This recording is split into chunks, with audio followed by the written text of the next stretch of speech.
Clostridium botulinum produce una toxina proteica. ¿Qué es la toxina botulinum? ¿Cómo me contamino por Clostridium botulinum? Principalmente por ingesta de conservas de pescado. El botulismo alimentario es el más frecuente. ¿Okay? Listo, entonces, ¿qué cosa ocurre cuando adquiero la toxina? Básicamente tengo una limitación en la exocitosis del neurotransmisor. ¿Sí? Pues lo que se va a limitar es el mecanismo de la liberación de neurotransmisores. ¿Okay? Entonces, para poder entender lo que hace la toxina, tenemos que entender cómo funciona el mecanismo de exocitosis. Ya sabemos que tenemos una vesícula, la vesícula tiene a una sinaptotaxmina, que es el sensor de calcio, y tiene una sinaptobrevina, que se va a entrelazar con los componentes de la membrana, que son el SNAP25 y la sintaxina. Ahora tenemos a la complexina, al MUNC, que forman parte de todo este complejo, pero los principales que tienen que saber sí o sí son estos cuatro. Ya sabemos que la sinaptotaxmina lo que hace es censar el ingreso de calcio. Esto permite que verdaderamente se concrete la unión entre todos los componentes, que se desplace la complexina y que finalmente se forme el polo de fusión para que se libere el neurógeno. Entonces, esta toxina, llamada científicamente como BONT, o botulinum neurotoxin, ¿okay? Tiene una cadena ligera, una cadena pesada y tiene en total 7 serotipos. ¿Okay? Dependiendo de qué serotipo tenga, tendré una variación en el mecanismo de acción. ¿Okay? Pero el mecanismo de acción al final es el mismo, en el sentido que lo que se limita es la exocitosis del neurotransmisor. Lo único que cambia es la proteína frente a la cual actúo. La proteína parte del complejo nervioso frente a la cual actúo. Es lo único que varía. ¿Okay? Entonces, ¿cómo funcionan esas famosas toxinas? Tenemos acá la toxina que puede penetrar en la neurona gracias a un receptor, donde reconoce ese receptor, es endocitada al interior de la neurona, ambas cadenas, tanto la pesada como la ligera, y finalmente lo que necesito es liberar a la liviana, la ligera, porque la ligera es la que tiene actividad enzimática, ¿okay? La cadena pesada es únicamente una porción estructural que me permite el ingreso a la neurona. ¿Okay? Entonces, es endocitada la neurona, una vez que está al interior de la vesícula se separan ambas cadenas y libero la cadena liviana. ¿Okay? Esta separación de las cadenas en realidad ocurre por un ingreso de protones, esto acidifica la vesícula y eso permite que ambas cadenas se separen, pero ese detalle no es tan importante. ¿Okay? Entonces libero a la cadena liviana, a la cadena ligera, y la cadena ligera es la que finalmente va a tener acción enzimática sobre las proteínas del complejo SNER, tanto la sinaptobrevina como la sintaxina y el SNAP25. ¿De qué depende que actúe sobre una o sobre otra? Depende del serotipo de la toxina que tenga enfrente. ¿Okay? D, D, F y G van principalmente hacia sinaptobrevina. Las otras van principalmente hacia SNAP25 y sintaxina. ¿Okay? El punto y el detalle importante aquí es que se rompen, se escinden, se cortan las proteínas que forman el complejo SNER de tal manera que la liberación del neurotransmisor se va a ver limitada. ¿Okay? Entonces, tengo un clivaje, una escisión, un corte de las proteínas involucradas en la formación del complejo SNER, particularmente las vesículas que contienen acetilcolina, específicamente en la placa neuromuscular. Esta ubicación es bien importante porque en el segundo caso ya sabemos que no es la misma ubicación. En el segundo caso ya no estamos hablando de placa neuromuscular, estamos hablando de la interneuronal inhibitoria. Entonces es bien importante que nos ubiquemos primero en qué escenario fisiológico estamos. ¿Okay? Entonces, se cortan a las proteínas del complejo SNER de las vesículas que contienen acetilcolina en la placa neuromuscular.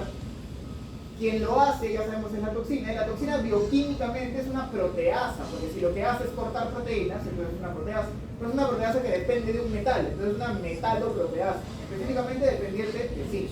¿Okay? Esta toxina es una metaloproteasa dependiente de zinc. Ahora, ¿cuál es la consecuencia entonces de que yo corte a estas proteínas que forman el complejo SNER?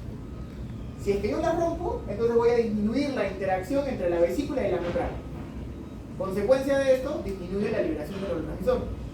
Consecuencia, disminuye el estímulo postsináptico, finalmente disminuye el estímulo muscular y finalmente entonces el músculo termina en parálisis plástica. ¿Okay?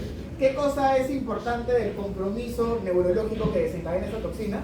Es que la extensión del compromiso, la forma en la que se extiende en el sistema, es de la cabeza a los pies. O sea, es cefalocaudal, ¿okay? Y lo otro importante es que también genera compromiso de pares craneales, ¿okay? Por eso es que comienzan los músculos faciales por encima del cuello al generar compromiso de pares craneales, y esto de ahí se extiende al resto del cuerpo en una extensión cefalocaudal. ¿Okay? Listo, tetánica. En la toxina mecánica, el escenario, como estaba diciendo, es distinto. ¿Quién lo produce aquí? Lo produce la famosa Clostridium tetani. ¿Okay? Produce esta toxina. ¿Y cómo me contamino con Clostridium tetani?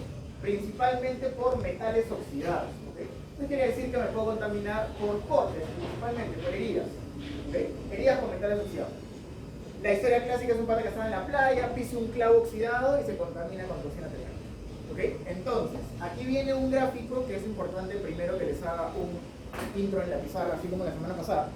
Con lo que vimos la semana pasada de cómo era la estructura del sistema motor, ¿se acuerdan? Que la vía motora estaba compuesta por la primera motoneurona y por la segunda motoneurona, ¿se acuerdan? Sí.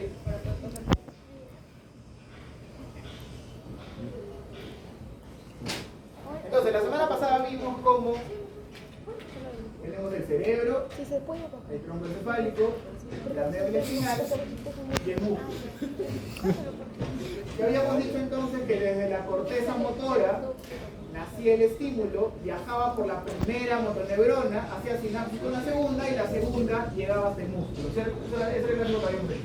Entonces teníamos acá la primera motoneurona y acá teníamos la segunda motoneurona. Segunda motoneurona es equivalente a alfa motoneurona, por si acaso. ¿Ok? Entonces, aquí viene un tema importante. Yo utilizo la contracción muscular para poder ejecutar un movimiento. No hay otra cosa por lo cual requiero los músculos, sino sea para moverlos. ¿Ok? Entonces, este movimiento no es simple y burdamente una contracción muscular, porque si no, entonces yo podría hacer así y ya estaría ejecutando un movimiento adecuado. Pero el movimiento, por ejemplo, al caminar yo tengo que mover una pierna secuencialmente que la hacía la otra y aparte tengo que mover los brazos como un péndulo a los costados. Quiere decir entonces que el movimiento no implica solamente contracción muscular de forma burda, sino que el movimiento es armonioso, es secuencial, es ordenado. ¿Okay? Quiere decir entonces que no me basta solamente con generar la contracción, sino que necesito que este flujo eléctrico que viaja por la vía motora sea regulado por distintas estructuras de tal manera que el movimiento pueda ser ordenado, secuencial, armonioso y lleve un objetivo. ¿Okay? Es, todo lo que les estoy contando lo van a ver a detalle en Morfo 4, pero es importante tener algunos intros ahorita para que entiendan la función de la interneurona inhibitoria. ¿Okay? Entonces, ¿cómo es que yo voy a poder regular la función muscular y permitir que el movimiento cumpla con las características que estamos diciendo? O sea, que sea secuencial, ordenado, armonioso, que me lleve un objetivo. Lo voy a lograr regulando la electricidad, regulando el estímulo que corre por esta vía motora. ¿Okay? Entonces, ¿cómo regulo el estímulo que viaja hasta el músculo? Porque tengo, por ejemplo, distintas estructuras como el cerebelo. El cerebelo va a mandar sus haces regulatorios que interactúan con la vía motora y van a modular la electricidad que corre por esta vía motora. ¿Okay? Entonces el cerebelo es una de las estructuras que va a regular este flujo eléctrico que viaja por la vía motora. ¿Quién más? Tengo otra estructura aquí que se llaman ganglios basales. Los ganglios basales también mandan sus haces regulatorios hacia la vía motora. ¿Okay? Tenemos distintas estructuras que regulan la función motora. ¿Okay? La que nos interesa hoy día es la que se aborda en este caso, que es esta famosa interneurona inhibitoria. ¿Dónde se encuentra? En la médula espinal. ¿Y qué es lo que regula básicamente? Regula el flujo de salida de la segunda motoneurona. ¿Okay? La velocidad, la intensidad del estímulo que nace en esta sinapsis y que viaja en la neurona hasta el músculo. Entonces, ¿para qué necesito a esta interneurona? Para modular la actividad de la alfa motoneurona. ¿Okay? ¿De qué manera lo modula? Como nos contó Juliana, ¿no? ¿Juliana? Juliana. ¿Juliana o Juliana? Juliana. Juliana. Como nos contó Juliana. Lo que ocurre en esta sinapsis entre la interneurona inhibitoria y la alfa-motoneurona es la liberación de un neurotransmisor inhibitorio, que es GABA-glicina. ¿GABA-glicina qué hace? Se encuentran con su receptor, que estaría en la superficie de la alfa-motoneurona, ¿okay? Se encuentran con su receptor y este receptor apertura canales de cloro. Si los canales de cloro se abren, el cloro ingresa a la alfa-motoneurona y esto va a desencadenar un estímulo inhibitorio, porque si ingresa una carga negativa, la membrana se hiperpolariza. Por lo tanto, la consecuencia es un potencial posináptico inhibitorio, porque lo que está entrando es cloro. ¿Okay? Entonces, de esta manera, con este potencial posináptico inhibitorio, yo voy a poder regular la intensidad del estímulo que viaja por esta alfa-motoneurona y que finalmente le llega al músculo. ¿Okay? Esa es la intención de la interneurona inhibitoria, regular el estímulo que le llega finalmente al músculo a través de esta alfa-motoneurona. ¿Okay? Entonces, si yo pierdo esta regulación, si yo no tengo a la interneurona inhibitoria funcional y pierdo esa regulación, entonces el estímulo que viaja por la alfa-motoneurona va a ser un estímulo persistente, porque no va a haber nadie que lo frene. ¿Okay? Por lo tanto, la consecuencia, ya sabemos en la toxina tetánica, es que el músculo al final termina hiperexcitado y termina en parálisis rígida. ¿Okay? Entonces es bien importante que en este segundo caso nos ubiquemos cuál es el escenario fisiológico del que estamos hablando. Porque en este caso, como decía, ya no estamos hablando de la placa neuromuscular, sino estamos hablando de la sinapsis entre la interneurona inhibitoria y la alfa-motoneurona. ¿Okay? Eso es lo que tenemos acá en imagen.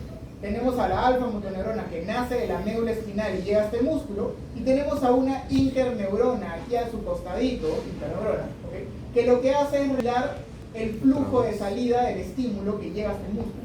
¿Okay? Entonces, si esta interneurona la pierdo, voy a perder el estímulo inhibitorio frente al músculo, por lo tanto el músculo va a estar hiperestimulado, por lo tanto el músculo va a terminar en parálisis rígida. ¿Okay? Entonces, eso es lo que viene aquí. Para poder entender a la toxina tetánica tengo que entender la función de la interneurona inhibitoria. ¿Qué cosa hace ella? Básicamente libera GABA-glicina. La GABA-glicina, cuando se unen con su receptor, van a desencadenar entonces que ingrese cloro a esta alfa-motoneurona, de tal manera entonces que yo voy a desencadenar una hiperpolarización de la alfa-motoneurona y finalmente entonces un potencial postsináptico inhibitorio. De esta manera voy a modular la actividad de la alfa-motoneurona. ¿Okay? Entonces, si esta modulación se pierde, la alfa-motoneurona va a estar hiperactiva y finalmente el músculo va a estar hiperestimulado. ¿Okay? ¿Listo? Entonces el problema aquí viene en la liberación de GABA-glicina, que eso es lo que se ve limitado por la toxina. ¿Por qué? Porque en este caso, la toxina, que es la famosa TNT, tiene igual una cadena ligera, una cadena pesada, y en este caso tengo solamente un serotipo. ¿Okay?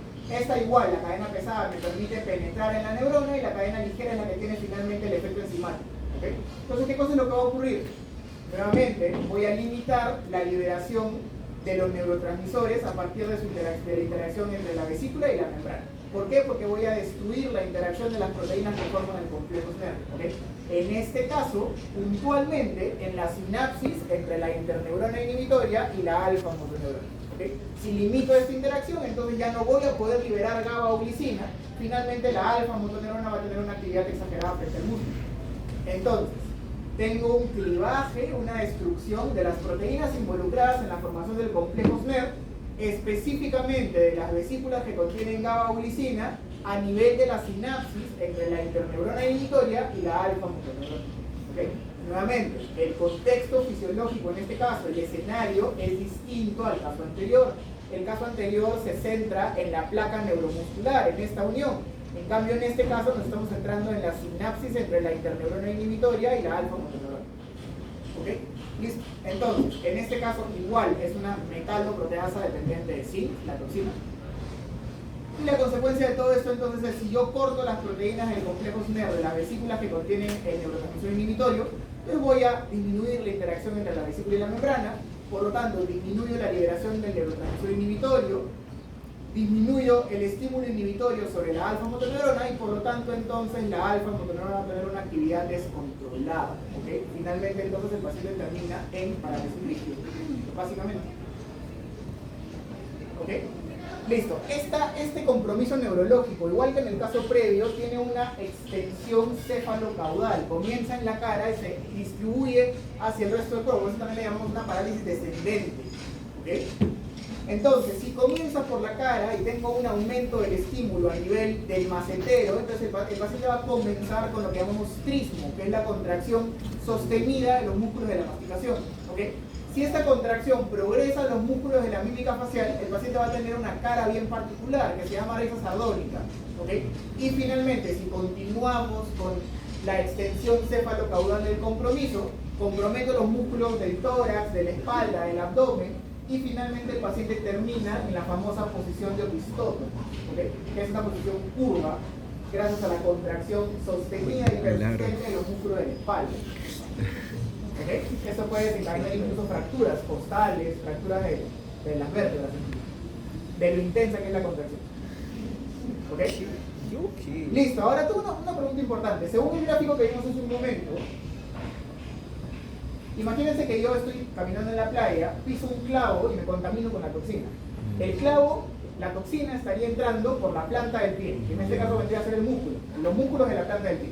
Pero ¿cómo hace la toxina para viajar? Porque su punto de acción no está acá, su punto de acción está en la interneurona inhibitoria, está aquí. Entonces, ¿cómo hace para viajar desde el músculo hasta la médula espinal? ¿O el torrente? Tiene que penetrar en el nervio, en el axón, y realizar un mecanismo de transporte que se llama transporte axonal retrógrado. Entonces, tiene que viajar a lo largo del axón para poder llegar hasta la médula espinal.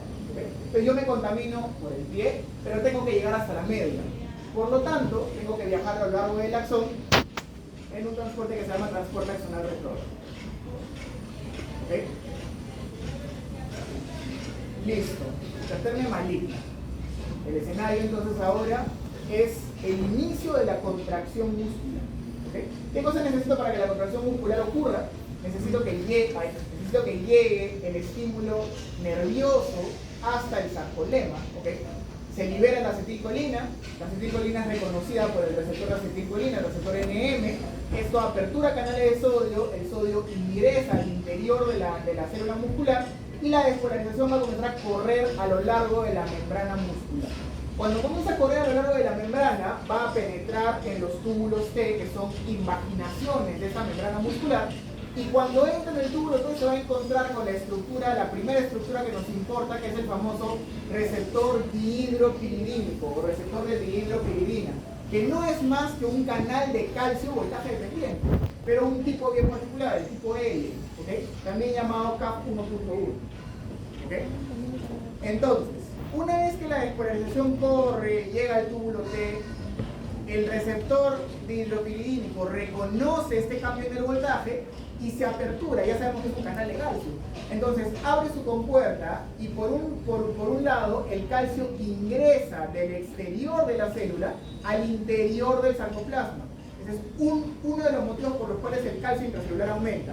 Y el otro motivo es que este receptor tiene una particularidad y es que está unido mecánicamente al receptor de reanodina tipo 1, que es una puerta de salida para calcio desde el retículo sarcoplásmico.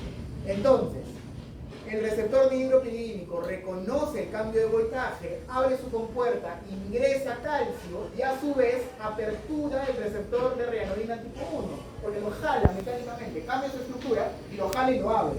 Y esta apertura de reanodina tipo 1 va a permitir que el calcio salga del retículo sarcoplásmico, ingrese al citoplasma del músculo y finalmente aumenta marcadamente el calcio intracelular por ambas fuentes, exterior y del retículo sarcoplásmico, y finalmente esto va a desencadenar en sí la contracción muscular. ¿Cómo ocurre? Porque la troponina C reconoce el ingreso de calcio, desencadena un cambio conformacional de la tropomiosina se desplaza, libera los puntos de unión para actina y miosina y finalmente se forman los famosos puentes cruzados. ¿Okay? Entonces es el escenario que necesito para que el calcio aumente marcadamente y ocurra finalmente la contracción muscular. ¿Okay? ¿De qué manera entonces regreso al punto inicial? Porque una vez que el calcio ya lo utilicé, ahora el calcio regresa al retículo sarcoplásmico gracias a una bomba que lo va a movilizar en contra de su gradiente, porque lo voy a mover de afuera hacia adentro y adentro tengo un montón. Por lo tanto, esta bomba cerca es una calcio ATPasa, ¿okay? Es una bomba que requiere ATP para mover calcio en contra de su gradiente. ¿Okay? Entonces ingresa el calcio al retículo sarcoplásmico y ya restablezco el escenario inicial. ¿Okay? Listo, entonces, ¿qué cosa ocurre en la hipertermia maligna? La hipertermia maligna es un cuadro clínico, es una entidad clínica que ocurre gracias a dos factores. A un factor predisponente, que vendría a ser una mutación en este RIR tipo 1, y por otro lado un factor desencadenante, que vendría a ser la exposición a un tipo de medicamentos en particular, que son ¿cuáles? Los medicamentos halogenados, como los halotanos, como el sevoflurano, y aparte la succinilcolina. ¿Okay? Ambos medicamentos se utilizan en el escenario de anestésicos generales. ¿Okay? Entonces, ¿me basta solo con la mutación? No. ¿Me basta solo con la exposición del medicamento? No. Necesito a los dos para que la hipertermia maligna ocurra. Por eso es que nosotros nunca sabemos quién va a ser hipertermia maligna y quién no. Porque, por ejemplo, si una persona nunca se ha operado, no sabemos que cuando este paciente se exponga a la anestesia, va a desencadenar todo este cuadro, porque no sabemos quién está mutado y quién no está mutado. ¿Okay? Por eso es que cuando una persona se opera por primera vez y va a estar expuesto a anestesia por primera vez, para el anestesiólogo es un problema, porque tiene que estar atento a si este cuadro se desencadena o no. ¿Okay? Entonces necesito tanto a la mutación como al factor desencadenante, que vendría a ser la exposición al medicamento. Entonces, ¿qué ocurre? Esta mutación en el receptor de reanodina va a hacer que ese receptor sea hipersensible, se active por cualquier cosa. Y frente al estímulo del medicamento, frente a la exposición al medicamento, este receptor va a estar hiperactivo, aumenta la actividad del receptor de reanodina tipo 1. Por lo tanto, si aumenta su actividad, voy a liberar gran cantidad de calcio al interior de la célula muscular y por lo tanto voy a desencadenar una contracción muscular sostenida. Ese es el gran problema, porque de esto se desprende todo. ¿Okay? Entonces, si tengo una contracción muscular sostenida voy a tener problemas a varios niveles. Por un lado tengo el problema energético metabólico. ¿Qué cosa ocurre aquí? Si el músculo está contraído de forma sostenida, entonces aumenta el consumo de ATP, porque ya sabemos que para contraer y para relajar incluso necesito consumir ATP, porque para formar los puentes cruzados gasto ATP. Entonces, si tengo una contracción sostenida voy a tener un gran consumo de ATP. ¿Okay? Este consumo de ATP, cuando el ATP se hidroliza, es una reacción exotérmica, libera gran cantidad de calor. Este calor entonces va a aumentar su producción, por lo tanto la temperatura corporal aumenta y se establece ese estado de hipertermia, ¿okay? Porque aumenta la temperatura corporal. El otro problema es a nivel tisular. ¿Qué cosa le va a ocurrir al músculo? Si el músculo está sostenidamente contraído, eventualmente ya no lo tolera y se rompe. ¿Okay? Las células musculares, las fibras musculares se rompen y ocurre la famosa rhabdomiólisis. ¿Okay? Si el filamento muscular se rompe, yo voy a comenzar a liberar todo el componente intracelular a la sangre. ¿Quiénes son los componentes intracelulares del músculo más importantes? Primero, el potasio, como cualquier electrolito intracelular. Y segundo, la proteína intracelular del músculo que le permite acumular oxígeno, porque ya sabemos que el músculo para funcionar necesita gran cantidad de ATP. El ATP se produce con glicólisis y la glicólisis necesita oxígeno. Por eso es que el músculo tiene su propia reserva de oxígeno para poder funcionar, para su metabolismo. ¿Quién es su reserva de oxígeno? Una proteína que se llama mioglobina. La mioglobina acumula moléculas de oxígeno. Entonces, si yo desencadeno la rhabdomiólisis, voy a liberar mioglobina y voy a liberar potasio. Y cada uno me trae un problema. El potasio, si se eleva en la sangre, ya sabemos que cambia el potencial de membrana y por lo tanto cambia la excitabilidad. ¿Okay? La consecuencia de la hipercalemia es que aumenta la excitabilidad, ¿no es cierto?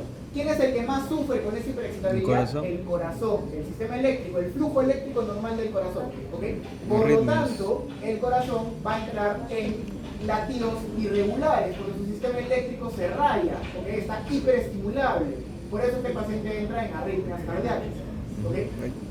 La mioglobina es una proteína súper grande. Si se libera a la sangre y esta sangre llega al riñón, el riñón va a filtrar la mioglobina y voy a tener mioglobina por la orina, voy a tener mioglobinuria. ¿Okay? Y la orina se va a tornar como Coca-Cola, así bien oscura, bien marrón, porque la mioglobina tiene un color bien intenso, oscuro. ¿Okay? Como es una proteína tan grande, a la hora de filtrarse por la orina, el riñón se va a quemar, el túbulo se va a quemar en el proceso. Por eso que eventualmente el riñón entonces falla, tengo falla renal. Una proteína muy grande para ser filtrada por el riñón. ¿Okay? Y finalmente la última consecuencia ocurre por el aumento de la tasa glicolítica. Si es que tengo una contracción sostenida, ya sabemos que necesito una gran cantidad de ATP, voy a aumentar el consumo de glucosa. Pero eventualmente necesito tanta glicólisis que ya no tengo suficiente oxígeno a disposición. Por eso es que entonces el metabolismo tiene un desplazamiento hacia la respiración anaeróbica, porque aumenta la demanda de oxígeno, pero no tengo cómo satisfacerla. ¿Okay? Entonces tengo un aumento de la respiración anaeróbica. Y ya sabemos que la respiración anaeróbica produce lactato. ¿Okay? Y si se produce lactato, aumenta el ácido en la sangre y por lo tanto tengo ácido metabólico. ¿Okay? Y la otra consecuencia es que ya sabemos que en la glicólisis, como parte de sus subproductos, produzco CO2. Y el CO2 aumentado en la sangre también se comporta como ácido. Y sería entonces a su vez una acidosis respiratoria. ¿Okay? Chicos, la hipertermia maligna te mata en minutos. ¿Okay? Verdaderamente la única emergencia es lo que los anestesiólogos le corren, le temen. ¿Okay? Como nos dijo también su compañera, tenemos un medicamento que lo que hace es inhibir al receptor de adrenalina tipo 1 y nos restablece toda la fisiología normal, porque el problema parte de esta hiperactividad del receptor. Entonces, si yo bloqueo al receptor, puedo restablecer todo normalmente, que es el famoso dantroleno. ¿Okay? El dantroleno inhibe al receptor de adrenalina tipo 1 y nos permite restablecer el sistema del paciente. ¿Okay?